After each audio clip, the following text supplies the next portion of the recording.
नमस्कार. आपल्या चॅनलवर सर्वांचे स्वागत. आज आपण अडबल सिद्धनाथ मंदिराविषयी जाणून घेणार आहोत.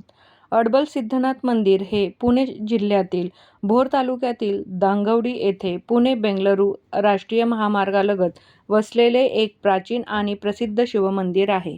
येथे शिवभगवान सिद्धनाथ म्हणजे भगवान शिवाचे रूप याची पूजा केली जाते. मंदिराविषयी काही माहिती. हे मंदिर अत्यंत प्राचीन मानले जाते. स्थानिक परंपरेनुसार पांडवांच्या अज्ञातवासाशी आणि त्या काळातील युद्धाशी या परिसराचा संबंध जोडला जातो. महामार्गालगत असूनही मंदिर परिसर शांत, निसर्गरम्य आणि भक्तिमय वातावरणासाठी ओळखला जातो. महाशिवरात्री, श्रावण महिन्यातील सोमवार आणि इतर धार्मिक उत्सवाच्या वेळी येथे मोठ्या संख्येने भाविक दर्शनासाठी येतात. पुणे-बेंगळुरू राष्ट्रीय महामार्गालगत असल्यामुळे येथे पोहोचणे सोयीचे आहे.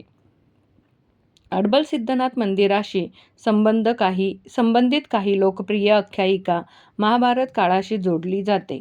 असे मानले जाते की पांडव अज्ञातवासात असताना कौरवांनी वाईच्या राजाचे गोधन म्हणजे गायी पळवून नेले आणि त्यावेळी श्रीकृष्ण आणि श्रीवेशातील अर्जुन यांनी कौरवांना तेथे अडवले आणि युद्ध करून गोधनाची सुटका केली. या घटनेच्या स्मरणार्थ या ठिकाणी अडबल सिद्धनाथ मंदिर उभारण्यात आले, अशी स्थानिक श्रद्धा आहे.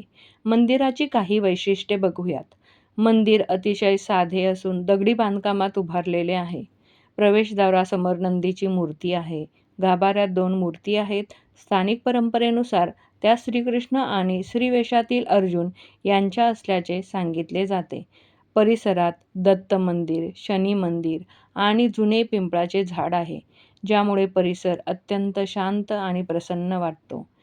येथे चैत्र पौर्णिमेला मोठी यात्रा भरते. यात्रेत बगाड ही परंपरा, धार्मिक प्रथा पार पाडते. दर रविवारी आणि प्रत्येक पौर्णिमेला महाप्रसाद आयोजित केला जातो, ज्यासाठी अनेक भाविक उपस्थित राहतात. हे मंदिर पुण्यापासून सुमारे 40 किलोमीटर आणि नसरापूरपासून सुमारे 9 किलोमीटर अंतरावर पुणे-बेंगळुरू महामार्गालगत दांगवडी येथे आहे. अडबल सिद्धनाथ हे नाव कसे पडले ते बघूयात. अडबल सिद्धनाथ या नावाबाबत अनेक स्थानिक समजुती आहेत. सर्वमान्य ऐतिहासिक पुरावा उपलब्ध नसला तरी लोकपरंपरेनुसार अडबल म्हणजे अडवणे किंवा मार्ग रोखणे. महाभारतातील कथेनुसार श्रीकृष्ण आणि अर्जुन यांनी कौरवांना या परिसरात अडवले, त्यामुळे या ठिकाणाला अडबल हे नाव पडले, अशी श्रद्धा आहे. सिद्धनाथ हे भगवान शिवाचे एक पूजनीय रूप मानले जाते, त्यामुळे या देवस्थानाला अडबल सिद्धनाथ असे नाव प्रचलित झाले.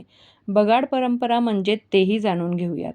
अडबल सिद्धनाथ मंदिराची चैत्र पौर्णिमेची यात्रा विशेष प्रसिद्ध आहे. या यात्रेतील बगाड हा मुख्य धार्मिक सोहळा असतो. नवस फेडण्यासाठी अनेक भाविक बगाडात सहभागी होतात. गावकरी, मानकरी आणि भाविक पारंपरिक वाद्यांच्या गजरात मिरवणूक काढतात. हजारो भाविक दर्शनासाठी आणि यात्रेत सहभागी होण्यासाठी येतात. ही परंपरा अनेक पिढ्यांपासून सुरू असून स्थानिक लोकांसाठी ती श्रद्धेचा आणि सांस्कृतिक वारसाचा भाग आहे. यातील काही प्रथा आधुनिक काळात सुरक्षिततेच्या दृष्टीने बदलल्या किंवा मर्यादित केल्या गेल्या आहेत, पण यात्रेचे धार्मिक महत्त्व आजही कायम आहे.